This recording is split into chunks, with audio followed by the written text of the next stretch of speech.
오늘의 국민 사연 시작하겠습니다. 안녕하세요. 저는 아이 한 명 키우면서 살고 있는 40대 주부입니다. 요즘 경제가 어려워지면서 살림살이 하는 게 다들 힘들지요. 물가는 오르는데 월급은 오르지 않고 세금이 다 뭐다 해서 나가는 돈만 많아지네요. 그래도 우리 부부 서로 힘내서 살아보자고 다짐했었는데 얼마 전에 겪은 일 때문에 저는 자포자기하고 전부 내려놓고 싶었습니다. 이제는 지난 일이 되었는데도 그날을 생각하면 정말 아찔한 기분이 드네요. 남편은 결혼하기 전부터 책임감이 강한 성격이었어요. 우리는 같은 회사에 다니면서 연애를 하게 되었는데 직장 내에서도 자기가 맡은 일은 성실하게 해내는 모습을 보면서 제가 먼저 남편에게 반했습니다. 큰 회사는 아니었지만 나름대로 탄탄하게 운영이 되고 있는 회사였고 남편도 회사 안에서 능력을 인정받는 직원이었지요. 제가 남편과 결혼을 한다고 했을 때 주변 동료들이 모두 신랑 잘 만났다고 축복을 해주었답니다. 결혼을 하면서 직장 근처에 신혼집을 마련하게 되었는데 조금 무리를 하더라도 전세보다는 작은 아파트라도 하나 사는 게 낫겠다고 생각했습니다. 남편도 저도 그동안 직장 생활하면서 모아둔 돈이 조금 있었고 양가 부모님들이 보태주신 돈에 디딤돌 대출까지 받아서 겨우 집 한 채 마련할 수 있었지요. 요즘 집값이 얼마나 비싼지 둘 다 어느 정도 경제력이 있는 상황이었는데도 대출을 받아야만 했습니다. 이것저것 꼼꼼하게 따져서 이자와 원금을 갚아 나갈 수 있는 범위 안에서 대출을 받았지요.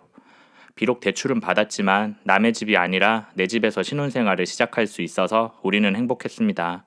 입주하기 전에 깨끗하게 도배와 장판이 되어 있는 집을 보니 뿌듯한 마음이 들더군요. 저는 하루에도 몇 번씩 신혼집을 찾아가서 여기저기 쓸고 닦고 했었습니다. 결혼 후 우리는 그 집에서 바로 신혼생활을 시작하였지요. 그리고 우리 부부는 결혼하자마자 아이를 가지게 되었습니다.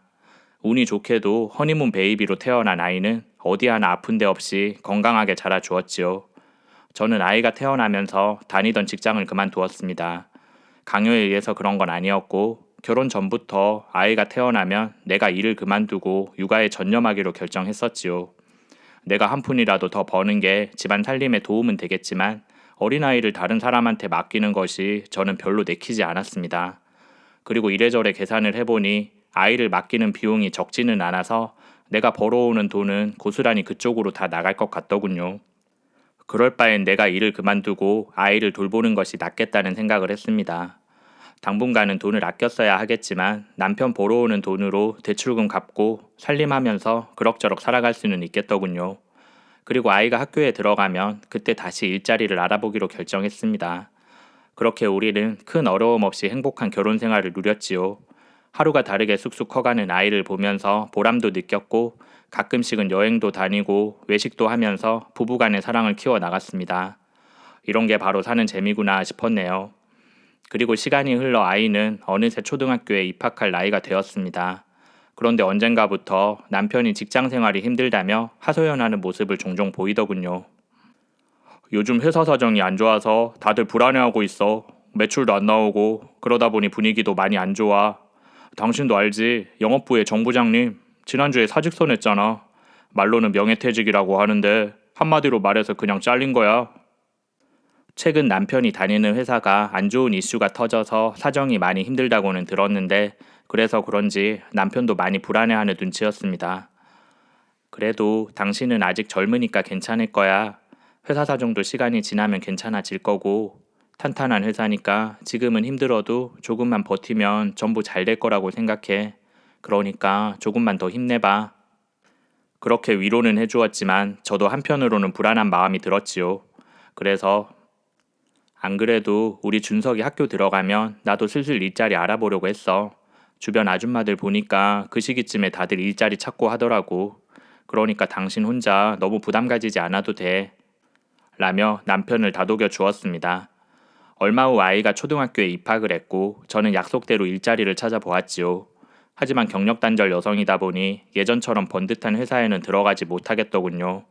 나이도 애매하고 전문적인 기술을 가지고 있는 것도 아니라서 선택할 수 있는 일자리가 그렇게 많지는 않았습니다. 그러다가 저는 콜센터 상담사로 취직을 하게 되었네요. 상담사 일도 결코 쉬운 일은 아니었지만 다른 직종에 비해서 나이나 경력을 많이 따지지 않아서 쉽게 지원할 수 있었습니다. 그리고 아이는 방과 후 수업이나 돌봄 교실을 이용해서 내가 퇴근하는 시간까지 안심하고 맡길 수 있었네요. 야근이 있거나 퇴근이 늦어지는 날에는 주변에 사는 친정 부모님의 도움을 받기도 했습니다. 남편만큼 많은 월급을 받아오지는 못했지만 그 정도만 해도 집안 살림에 큰 도움이 되더군요. 좀 있으면 아이 학비도 많이 들어갈 거고 아파트 대출금도 아직 한참 남아 있어서 우리는 미리 저축을 해야만 했습니다. 남편 월급으로는 크게 돈 들어가는 일에 썼고 내가 벌어온 돈은 장을 보거나 아이 간식을 사는 등 자잘한 지출에 쓰기로 했었네요. 하루 종일 엄마랑 함께 지내다가 갑자기 떨어져서 지내야 하는 아이가 걱정되었지만 다행히 아이는 학교 생활에 잘 적응해 주었습니다. 친구들 사귀는 재미로 학교 생활이 즐겁다고 하더군요. 대신 주말이 되면 다른 일 다 제쳐두고 아이와 함께 시간을 보내려고 노력하였지요. 남편도 제가 힘들어할까봐 이것저것 신경을 많이 써주었습니다. 아이 낳고 서로 의지하면서 살아가다 보니 부부가 아니라 함께 모험을 떠나는 동지로 느껴지기도 하더군요. 세상이라는 파도에 맞서서 우리 부부는 인생이라는 항해를 떠나고 있었습니다. 그래도 힘들다는 생각은 들지 않았네요. 적어도 그 일이 일어나기 전까지는요. 어느 날 퇴근길에 은행에서 온 우편물을 보게 되었고 아무 생각 없이 우편물을 뜯어본 저는 이상하다는 생각을 했었네요. 그것은 바로 아파트 대출을 받은 은행에서 날라온 대출금 연체 고지서였습니다. 대출금이랑 이자는 남편 월급 통장에서 자동 이체가 되기 때문에 지금까지 한 번도 연체된 적이 없었지요.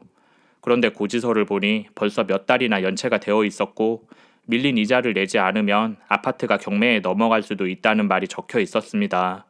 놀란 저는 퇴근해서 들어오는 남편에게 이게 어떻게 된 일이냐고 물었지요.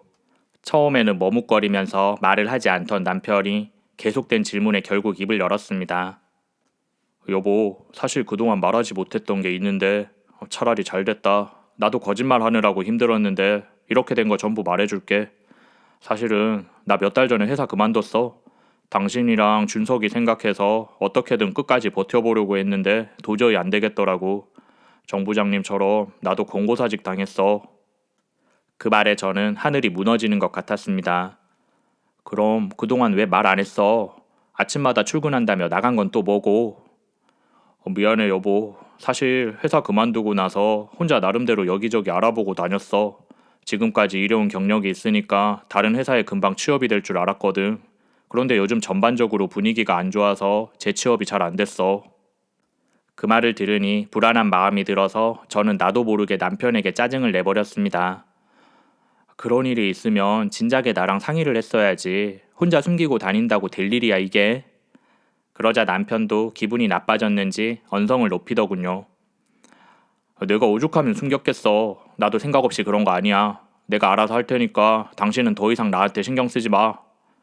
신경을 쓰지 말한다고 안 쓸 수는 없는 일이었지만 남편이 화를 내는 모습을 보니 저도 더 이상 할 말이 없더군요.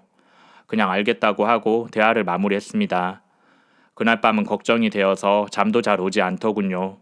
그리고 다음 날 남편은 이제 출근하는 척을 안 해도 된다고 생각했는지 아침부터 서재에 틀어박혀서 컴퓨터만 보고 있었습니다. 컴퓨터로 구직 사이트를 둘러보면서 취업 준비를 하는 거라고 하더군요. 저는 서둘러 아침밥을 챙겨주고 집을 나섰습니다. 점심은 알아서 챙겨 먹으라고 말을 했지요. 남편은 내 얼굴도 쳐다보지 않고 알겠다고만 했습니다. 그날 이후 남편은 아예 서재에 이부자리를 갖다 놓고 하루 종일 컴퓨터 앞에만 앉아 있더군요. 프린트기로 이력서를 뽑기도 하고 뭔가를 하고 있는 것 같기는 한데 제가 서재에 들어가면 남편이 예민하게 굴어서 자세히 알 수는 없었습니다. 정말로 취업 준비를 하는 건지 아니면 하루 종일 게임만 하고 있는 건지 알 수가 없었네요. 그렇게 한 달 내내 서재에만 틀어박혀서 꼼짝을 하지 않으니 보다 못한 제가 당신 정말 취업 준비하고 있는 거 맞아? 맨날 컴퓨터 앞에만 앉아있고 밖에도 나가지 않는데 내가 언제까지 당신 믿고 기다려야 돼? 라며 잔소리를 했습니다. 저도 참을 만큼 참은 거지요. 그러자 남편이 나한테 신경 쓰지 말라고 했을 텐데 당신이 자꾸 그러니까 내가 스트레스 받아서 할 일을 제대로 못하잖아. 라며 화를 내더군요. 이번에는 저도 참지 않고 당신은 내가 바본 줄 알아? 하루 종일 컴퓨터로 게임만 하고 있는 거 내가 모를 줄 알았어? 처음에는 당신도 힘들겠지 싶어서 아무 말 안 했더니 이제는 대놓고 하더라. 당신 그거 현실 도피야. 마음대로 안 되니까 게임만 하면서 현실을 잊으려고 하는 거라고. 라며 그동안 쌓여왔던 울분을 터뜨려 버렸지요. 그러자 남편이 큰 소리로 욕을 하더니 서재문을 쾅 소리가 나게 닫아버렸습니다. 굳게 닫힌 서재문을 보니 저는 눈물이 나더군요. 앞으로 우리 가족이 제대로 살아갈 수 있을까라는 생각이 들어서 마음이 불안해졌습니다. 그리고 며칠이 지났지요. 마음고생을 하면서 밥도 제대로 못 먹고 잠도 잘 못 자다 보니 직장에서도 실수가 많아졌습니다. 하루는 고객의 불만 상담 전화를 받고 있었는데 그 고객이 내게 갑질을 하면서 막말을 했습니다. 전에도 가끔 그런 일이 있었고 그럴 때마다 유연하게 대처를 하면서 넘기곤 했었는데 그날따라 저도 속에서 천불이 나더군요. 험한 말을 하고 싶은 걸 꾹꾹 참으면서 전화를 받다가 나도 모르게 통화 중에 울음이 터졌습니다. 그러자 고객이 뭘 잘했다고 우냐며 더 크게 화를 내더군요. 결국 저는 그 일로 인해 경위서를 써야만 했습니다. 덕분에 한 달 동안 일하면서 쌓아온 평가 점수가 전부 날아가 버렸지요. 안 그래도 집에 돈이 필요한 상황이었는데 이번 달 성과급을 하나도 못 받게 되었습니다.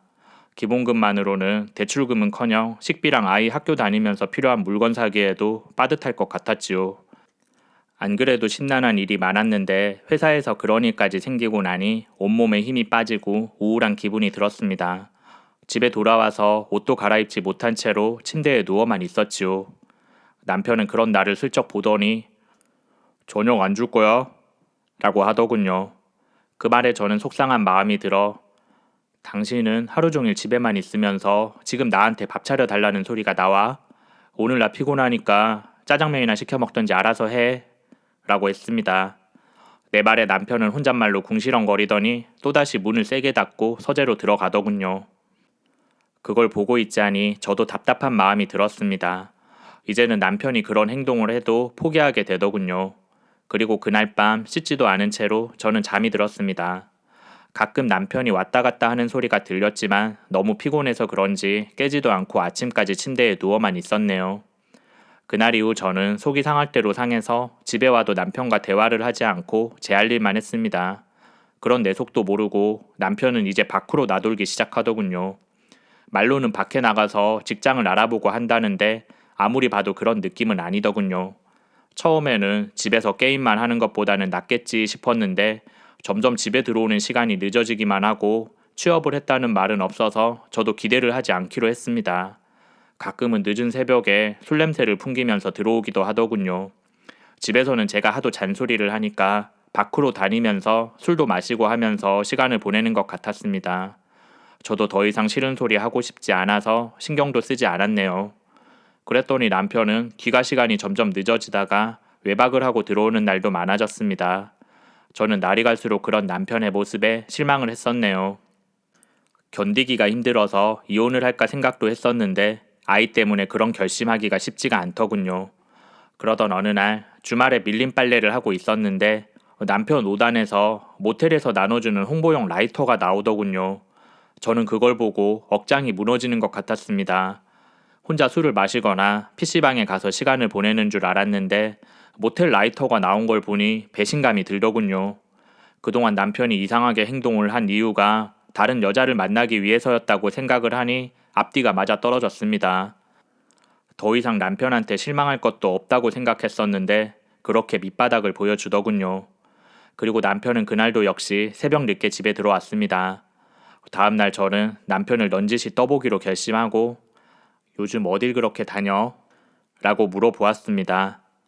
말했잖아. 직장 구하러 다닌다고. 그래? 그럼 그 직장은 언제 구하는데?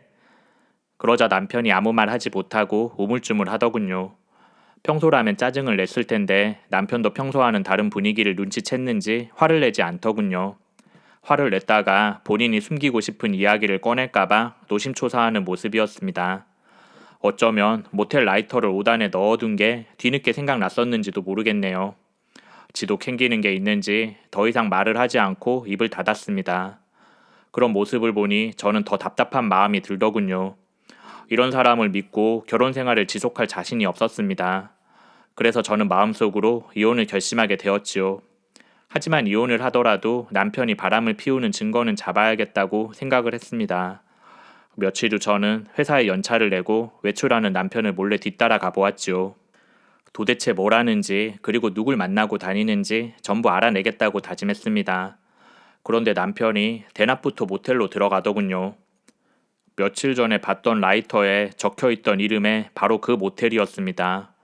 그걸 본 저는 눈에서 불똥이 튀더군요. 아무리 그래도 이렇게 벌건 대낮부터 모텔에 들락날락하고 있을 줄은 몰랐거든요.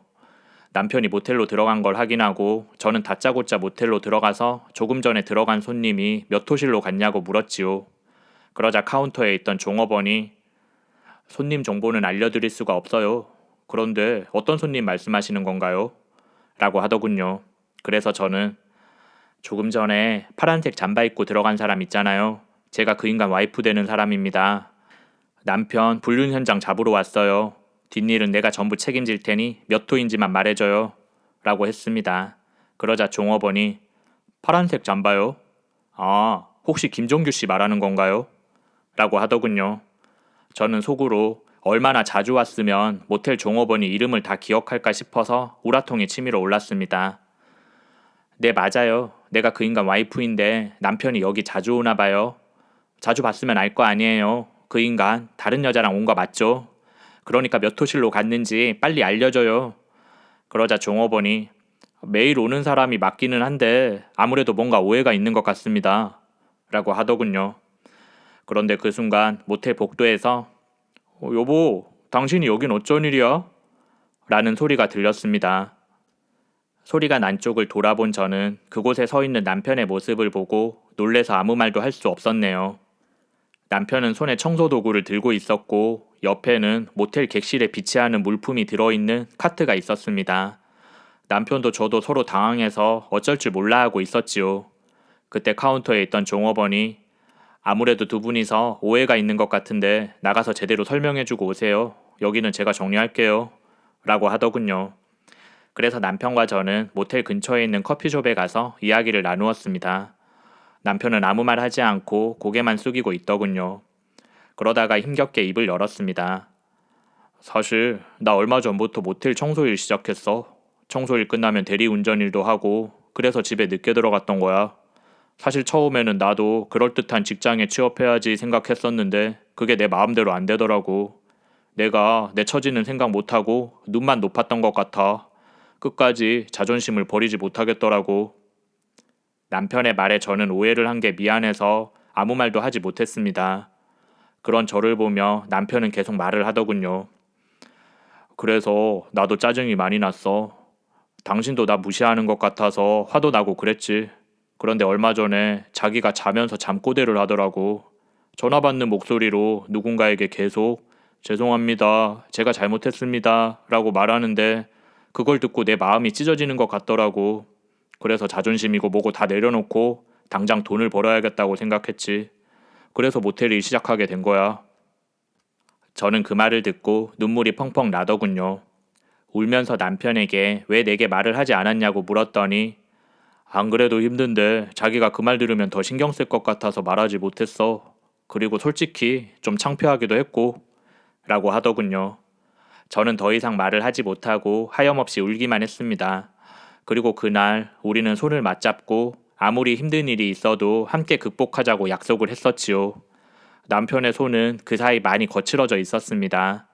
거칠고 투박해진 남편의 손을 저는 한참 동안 어루만져 주었네요. 그날 이후 우리는 서로 의지하고 위로하면서 함께 생활에 나갔습니다. 부부간의 대화도 많아졌고 웃음도 되찾을 수 있었지요.